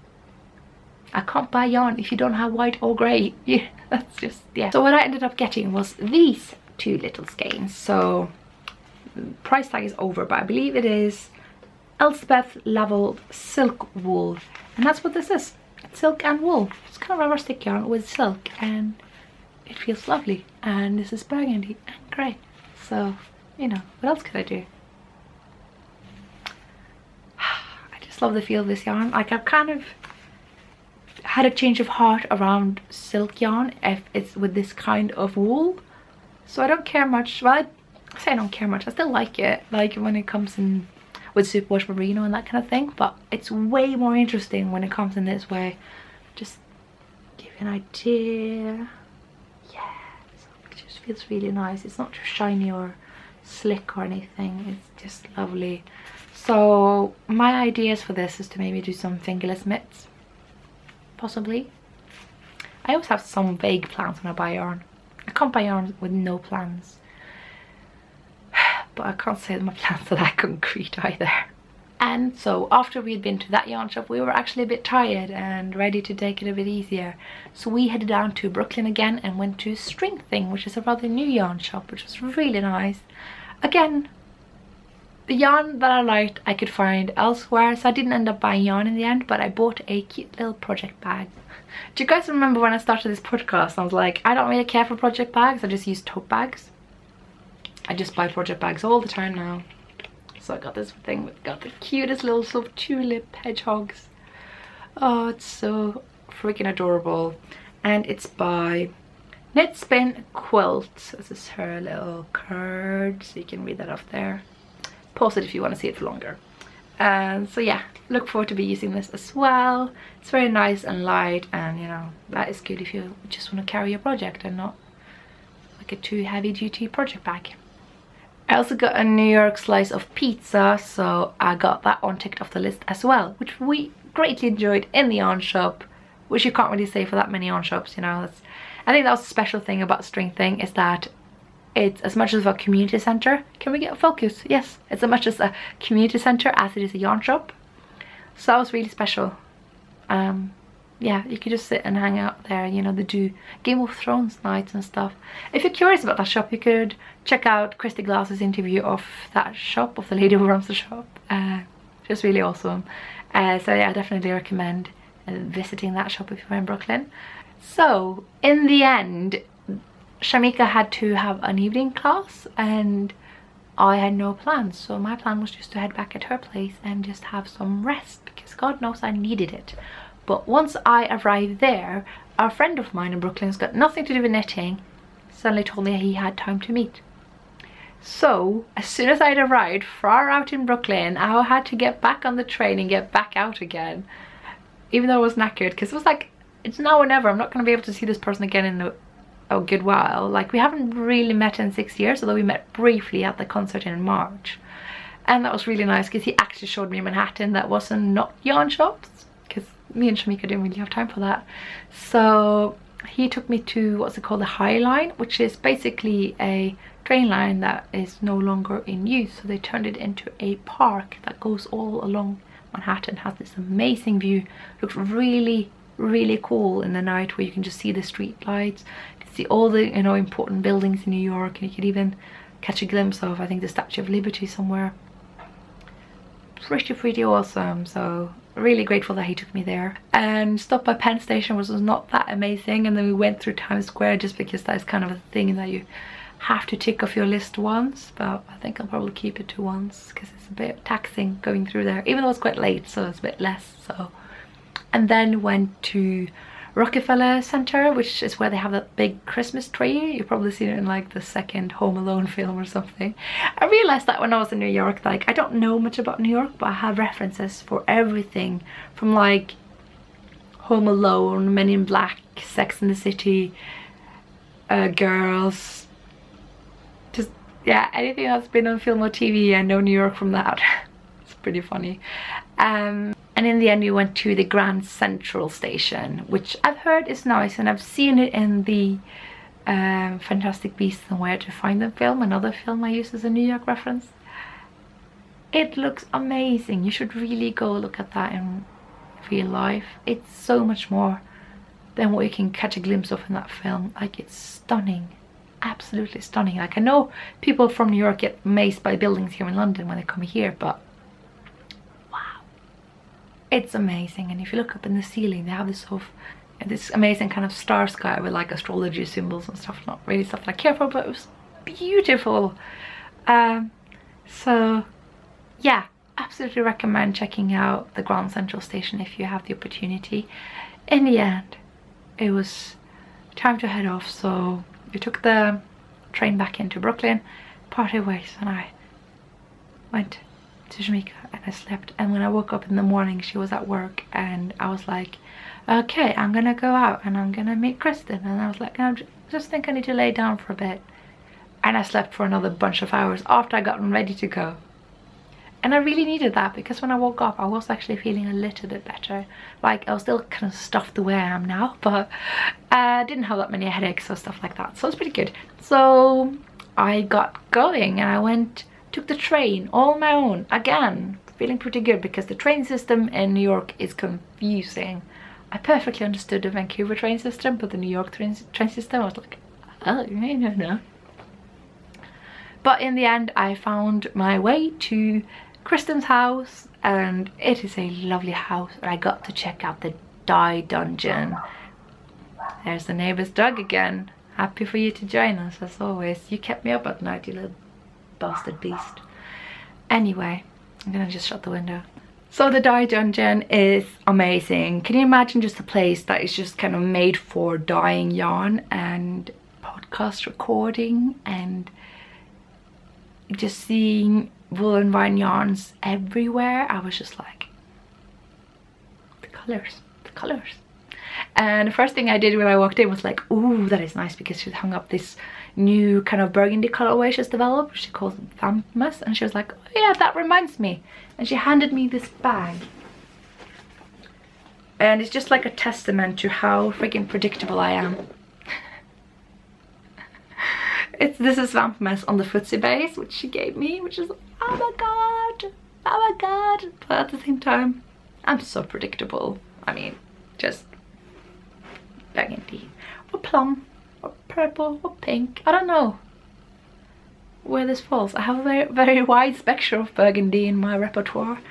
So yeah, this bag is Harrisville Designs, which she picked up for me at Rhinebeck. So she did some remote shopping for me. I didn't know what she was gonna get, but it's a nice collection of things. One is these adorable little stitch markers. So can we get some focus? That would be lovely. You can see they got all these kind of autumnal symbols on them, and knitting related symbols. And again, how freaking predictable am I? Because like, she gave me these skeins of Shetland fingering from Harrisville, and these are the exact skeins that I would have picked out for myself. So I don't think anyone could have chosen better, you know. These are my colors, and this is my fiber and yarn and just everything. I love these. Thank you so much, Kristen. This is, yeah, it's just perfect. Absolutely amazing choice for me. Thank you. And one of the best things about this is probably this, which is Harrisville Designs shade cards. So if you don't know, and I believe Harrisville are the ones that spin Brooklyn tweed, but they have their own yarns as well. And this is Watershed and Flywheel, the colorways for that. And it looks a lot like Brooklyn tweed, it's just a little bit heavier. Like the covers weight style, Brooklyn tweed don't. They're classic lines. I don't know what that is, but I can show you. And it's weaved in. I thought that was really nice. Just classic line. And another page. There's just so many pages. Like, I'm making a mess of this, but you get the idea. Some photos of the yarn as well. And yeah, I might maybe at some point make an order there, because oh my god. So because I had no shame, and because she'd just come up with her new Christmas colorways, and they were all laid out there and spread out and hung to dry and everything, I was like, it's like playing this game. I was looking at the other colorways and I was like, do you know, that other Christmas colorway would really go well with this. Don't you think that would be nice in color work? And she's like, I'll skein one up for you. His name here. So I got both. Thank you so much, Kristen. That is just crazy generous of you, honestly. And I'm thinking these could be some stellar colorwork socks if I get around to it. Not making any promises of when, but if you want to have the yarn for it, you might have to order now, because I don't know when I'll have this ready, if I'm ever going to do it.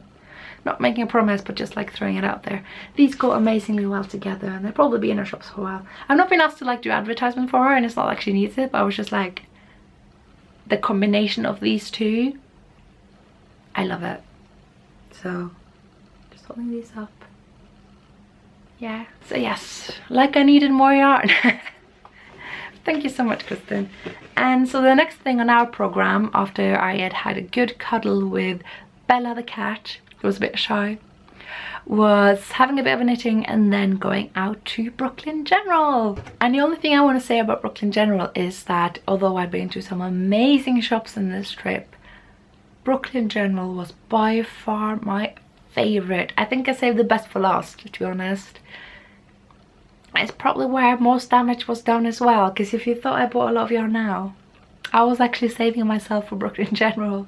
Because I mentioned like my obsession with the American breeds, especially Cornwall and Corriedale and kind of that area. I kind of had an idea that that was what they would have at Brooklyn General. And I was right. So the first thing I got hold of was 3 skeins of Green Mountain Spinnery, which was kind of on my if I ever go to Rhinebeck list. This is the worsted weight. I got 3 different skeins, a green and a white and a blue. I thought maybe mittens, hat, don't know, just I wanted them and they're lovely. I don't know if they specify the breed. It just says American wool. And I love American wool, so... And there's that. Stop saying there's that, Ellie. Stop it. And stop commenting on the weather and the dog. And just get on to the yarn. And I had such a hard time choosing between these 2 skeins, so I ended up getting them both. I was like, I don't know, this one's brighter, but this one's nice and muted. I don't know which one to get. This one's heavier. They're both very cheap. So in the end I got them both.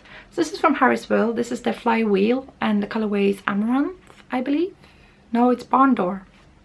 This is the Amaranth and this is from Peace Fleece. And this is another kind of American breed of sheep that I haven't really tried. It's a mix of 75% merino / ram brûlée, which, yeah, and 25% mohair, all from Navajo Lakota. That was pronounced Navajo. Anyway, got these. And hat, I don't know, but I wanted them in the burgundy or red. It's on the spectrum of burgundy, right? And kind of tweedy, and I'm just really gravitating more and more towards tweeds. I didn't really get tweedy yarns before, and now I'm all about the tweed. But the best stuff that I got from Brooklyn General by far was the Cornwall yarn. I got 2 skeins of this amazing yarn. This is the softest thing ever. I mean, Cornwall's the new cashmere. I think that became mine and Kristen's and Jacqueline's catchphrase. That, yeah, because it's so freaking soft, but it's sturdy, it's strong, it doesn't seem to pill. As far as I can tell, like, you know, the pill potential here seems fairly low to non-existent.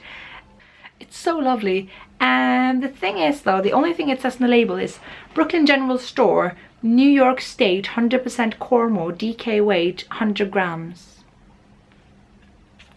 That's all I know about this yarn. I don't know the meterage, I don't know the yardage, I haven't got a clue. It just says DK weight. It looks more like sport weight to me. So I thought I'd put these into a shawl. I mean, a DK weight shawl would be lovely in this. It would be so squishy and amazing and lovely to wear. Just, yeah, I just need some inspiration or a pattern or something. And the other pile that was a bit of a treat was 3 skeins of Cornwall again, and this is a very distinct worsted spun. I think actually these two, they show a great illustration of the difference between worsted and woolen spun. Something I've talked about before, where woolen spun means the fibers are kind of a bit sort of zigzag, they're not really, you know, parallel, they're just pointing in every direction, which makes it easy to incorporate a lot of air into the yarn and make more meters on fewer grams, make a lighter garment or whatever you're making. So this is a very clear kind of woolen spun texture, lots of air in here, this is a very clear worsted spun, not so much air. You can see that the fibers have been combed parallel. It's a very defined ply, so by comparison you can see. I thought this was a very nice way of showing you the difference. So yeah, I got 3 skeins of this because I thought cardigan, it's like a kind of chocolate grey, It's the best way I can put it. I mean, it's brown, but it's grey. This has a bit of information though, because this is also from Elemental Affects. I don't know why they write it with an A, that really bothers me. Anyway, that might... oh, I correct a lot of essays at university, and a lot of the time the students confuse the word effect with affect. When you're talking about like effects science wise, you know, this variable A has an effect on variable B. It's just really annoying when they choose the wrong word and we mark them down for it, and it's fun. I have a bit of a sadistic marker, I shouldn't be saying that. But yeah, the colour is dark chocolate, so I was pretty bang on there. It's called Fingering apparently, and Cornwall, so I'm not sure entirely what the name is. It's got 500 meters, 2-ply worsted spun, so I was right. 112 grams, 100% Cornwall wool, and so 500 meters each means I only need 3 skeins to make even a spacious like plus positive ease cardigan. I think that's what I will be doing with this. I don't really wear brown much, but this isn't too brown. I can imagine like having this as a cardigan and this is a shawl. Granted, these colours might wash out my face entirely because they're just so very, very muted. I guess I'll just have to wear a bright blue hat or something. But I'm just gonna feel so cozy with this. I love Cornwall so much. So once me and Kristin were done at Brooklyn General, after a lot of contemplation and a little bit of sneaky shopping, we headed out to Manhattan to visit Pearl Soho. And this was the very last yarn shop I went to in New York. And Pearl Soho has a huge reputation abroad. It's probably as popular as Do You Knit. But for me personally, probably not my kind of shop. It's a bit too posh for my taste, if I can say that. I don't mean that's a bad thing, it's just that their yarns are very luxurious. It's a lot of silk, it's a lot of linen, but they had a huge wall of Brooklyn tweed, which I loved. So I got 1 skein of Quarry, another hat. Why do I think I'm on a hat kick now? I'm not knitting, we're actually knitting some hats, we get to that. But yeah, it's a very, very deep purple burgundy, I want to say. Excuse me. This happens a lot when you're not looking because I'm cutting it out. The colour is this. I'm not going to try to pronounce things I don't know how to pronounce. And yeah, more tweedy yarn.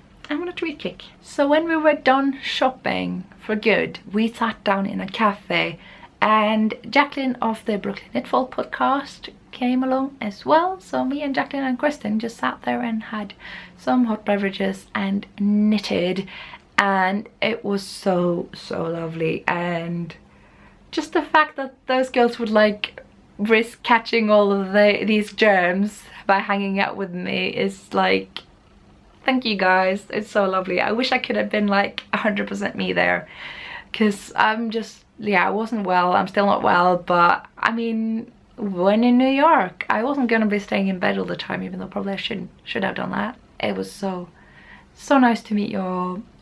They were just, you guys are so lovely, and so many thanks to everybody who's met up with me and arranged stuff with me, you know, for Paige for doing that amazing thing in her yarn shop, for Shamika and her mum for housing me, and yeah, I've just had a great time despite poor health and, you know, other things. I don't know how to wrap this up. I don't want to stop talking about New York, but I think I reached the end. I have added a link below that I added to the last video as well, which is a yarn map I am developing. It's not something that's supposed to be comprehensive or anything, but it's just pointing up yarn shops that I've been to all over the world. So whenever I go to a major city, I try to check out all the yarn shops. So I have selected the New York and Vancouver yarn shops that I have been to, and some of the other ones I've heard good things about. So you can use that if you're going on holiday. The main thing is just for you to find yarn shops in the UK and Norway, which I know a bit more, but still, I try to add to the collection.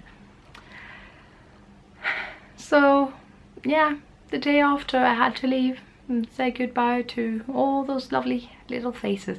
Though actually I forgot to add, when me and Kristin parted ways with Jacqueline and had dramatic goodbyes at the train station, I realised that my plans hadn't quite gone according to plan. So I went back into Casa de Kristen, and we just sat and knitted until Shamika arrived, and Bella was having like a very strange episode. You know, when you have, those of you who have children will know this, like they become a bit shy, but then they also kind of start behaving a bit weird, like they want to show off. Bella was doing that, so the cat was just like running around going completely haywire. It was pretty funny, and I was like, half the time didn't know where she went, and the next time she was like bang. So yeah, super adorable. Bella's a good cat. So yeah, that was New York. I left early the next morning, and yeah, totally forgot my conference posters at Shamika's, because that's what I do, I forget things. And since then I've just been bedridden here in London. I went out last night, that was nice, but when I woke up this morning I was not well again, so I probably shouldn't have, but it was good catching up with friends because there were so many of us meeting up at the knit night that we do sometimes. Today I was supposed to be teaching my mitten club at Well and Woolly, but my health is just not there, and there were other logistic things in the shop that made things not line up, so I am staying at home today. And I realized just how long I've been recording, because I think the carpenter has left, the dog outside has shut up, the sun has come and gone and come and gone, and my voice has come and gone. So yeah, I think we're about ready to wrap things up, except, and I know you will be seeing this because there's a lot left on the timeline, when I got back home here in London, there was another big parcel, and I knew that I had been talking to a viewer of the podcast and a yarn shop in Turkey, and they know each other, so they've been conversing, and they wanted to send me a parcel. I'm not sure why, and I knew that it was going to be some needles and some yarn, but it was this huge box, so I'm just going to briefly show you that now and some of the things I've already knitted with it. So first I got was a bunch of this sock yarn. It's a commercial yarn by Yarn Art, so Christmas presents sorted. I've got yarn for that now. I'm just too attached to my stash to use any of it, so I'm like, yeah, I got a Christmas present yarn. I got these chunky yarns in 100% wool. It's merino, but it's sort of, it's not rustic exactly, I wouldn't call it that, but it's sort of cascade category, so kind of rustic. So yeah, more hats for presents. I knit presents, even though I said to myself this year I'm not going to, but then what else am I supposed to do? Buy stuff? I also got 3 skeins each of these, so 3 of this and 2 of this. And there's such a huge pile, it was ridiculous. Thank you. I also am making, so I got, oh, there's so much. I got 3 of each of these colors as well, and it's all tangled mess in my desk right now, but I'm making leg warmers from it because my sister wants really long leg warmers. So I'm just knitting ribbon and tube. It's not a pattern or anything, it's just leg warmers. I know they look super skinny, but I can get these over my fat thighs, so I'm pretty sure my sister can too, because she's got slightly slimmer legs than me, I think. So they do stretch out. Actually, the stripes look a bit wonkier then, but yeah. So she can have them as high up or as low as she'd like. I'm just gonna knit ribbon until I get sick of it or run out of yarn. So, because she's complaining that it's so cold right now, so I'm just holding the yarn double. So now I've got like 4 strands coming out here, 2 from the light grey and 2 from the dark grey. It's becoming a bit loose still, even though I'm holding it double, but it's because it's superwash, so, or wash this bone. So yeah, it's just a Christmas present that's happening. I feel like this is not the prettiest thing I've ever made, so I might make something else for my sister as well, because this is kind of like beginner's knit. I don't know, I feel like she should get something a bit better. So yeah, there was even more yarn actually. I can't stop now. There was this grand bag of things as well. So this is their yarn shop. I'm sure they just want me to give them a nice mention, so I'll be doing that. It's Hobium, so basically this. I'm sure it's like, yeah, .com. There we are. And I love this bag. It's like a reindeer bunny, which is like everything, you know. That's right up my alley. So yeah, I got actually a pair of rosewood pony needles, which is funny, and I think this is why I got them, because I always down talk pony needles. I'm like, oh, pony needles. I'm a bit of a needle snob when it comes to pony needles. I feel so bad for beginner knitters when they're given pony needles, but these actually look pretty impressive. I'm a bit skeptical to the join. We'll see, but the material here looks really nice. Like, it's comparable to the Licky needles, so interesting. And I got some child Goose. I got 3.75 and 3.25 100 centimeter, because you can't really have enough. But these are a bit different because they're not the lace needles. They have a slight bend here as well, which usually I'm not a fan of, but then I will only try bendy needles on very short needles. These are quite long, so they might be good for garment knitting. And I got another prim needle because I love prim needles. It's 80 centimeter 3mm. Got some stickers for the shop, and I got these ergonomic prim needles. So these are the weirdest DPNs I have ever seen. Oops, I just ruined the box. I'm gonna show you one of them. I don't usually knit with DPNs, but I decided to give them another chance, and I guess I'm gonna start with these. So these are kind of, the focus here is gonna be a nightmare. So they're kind of triangle shaped, you can see that, but not too sharp. They're not like cubic sharp. And the needle point is super strange because it's like, can you see that? Okay. It's like it has a thicker point than, yeah. It's very strange. I'm not sure how these are ergonomic, but I will be finding out. But the main thing in this bag, and this was probably my favorite, and I'm gonna try to show it to you in the most practical way. These 5 amazing skeins. I'm not sure what kind of wool this is, but it feels so good. It's like kind of in Cornwall land. And I got 5 shades of natural brown. I'm just gonna show you one up close, give you an idea. So this is La Mia. I've never heard of that brand before. Natural wool from South America. It's a bit well traveled, this yarn. That's the only downside. It's, you know, from South America, but produced in Turkey and then shipped to me. It's unfortunate, but aside from that, it feels great. And I've toyed with the idea of using this yarn, because it is worsted weight, using that in one of the asymmetrical Sylvia McFadden shawls in the Gentle Armour book, and doing a gradient. I know I'm throwing myself on the fade way. Oh my god. So there was that. So I just really wanted to thank this lovely yarn shop for being so generous with me and asking for nothing in return. So the least thing I can do is to mention them. So that's hobium.com. It'll be mentioned in the show notes as well, because thank you so much. And this is probably the cherry on top of something like that, you know. The raisin in the sausage, as we say in Norway, which I have no idea where, because it sounds disgusting. But regardless of what you want to call it, I got another Chiago needle set. So, you know, I already have the Chiago needle set with the regular needle tips, but now I got the one with the short needle tips, which I can use for hats. Amazing. So I'll probably combine these into one. Not sure what to do with the other case, but yeah, I don't really need 2 cases, but it's nice to put all the needles into one. Or maybe I'll just keep them separate. I don't know. But thank you so much. That is so generous, because Chiago needles is a bit of a treat.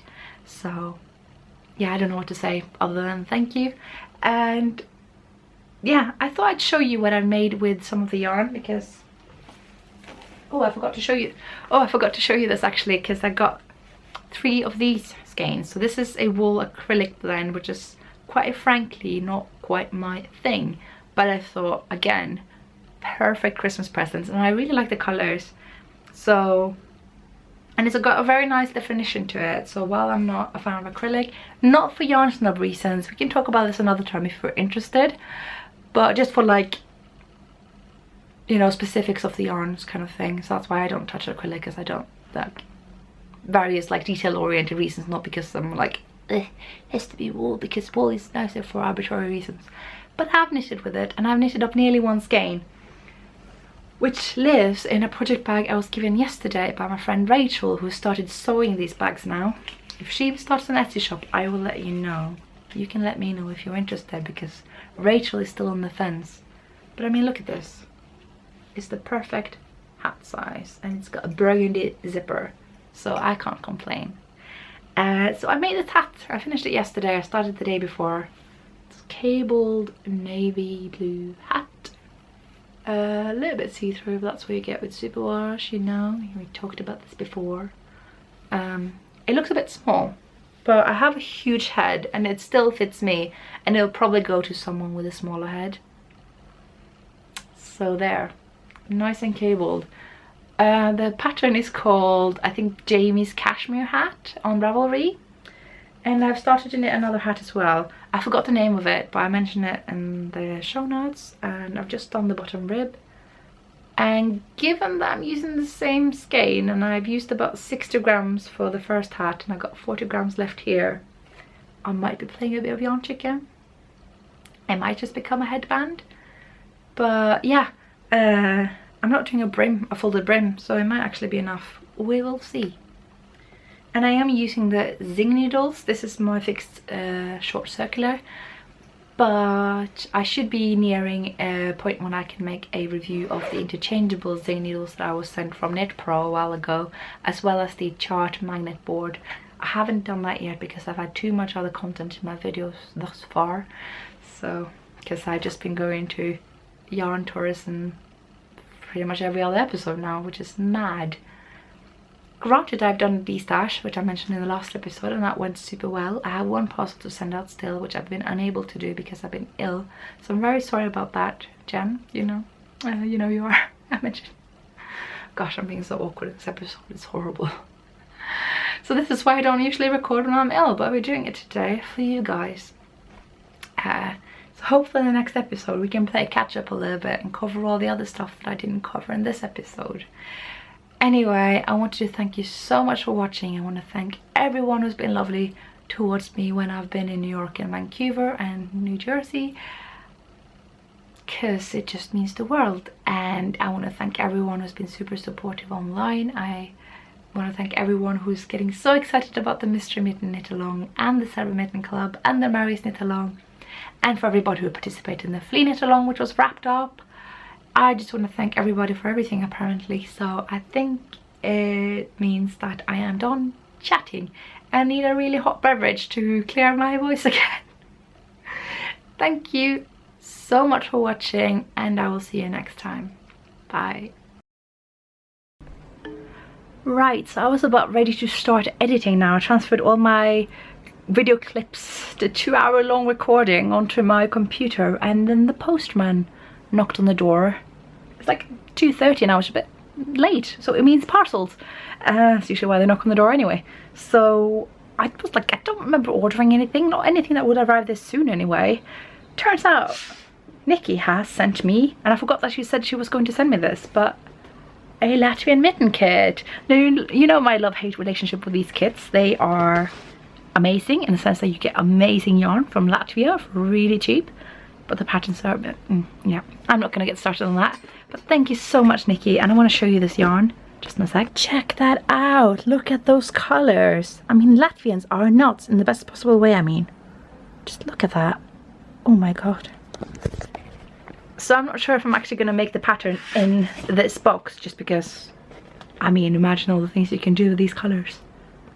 Oh my god. So thank you so much, Nikki. I just thought I'd add that in the end, because God knows I'm gonna forget until the next episode, because I'm a bit of a mess still. So I'm just gonna sit down and relax now. Bye, for real.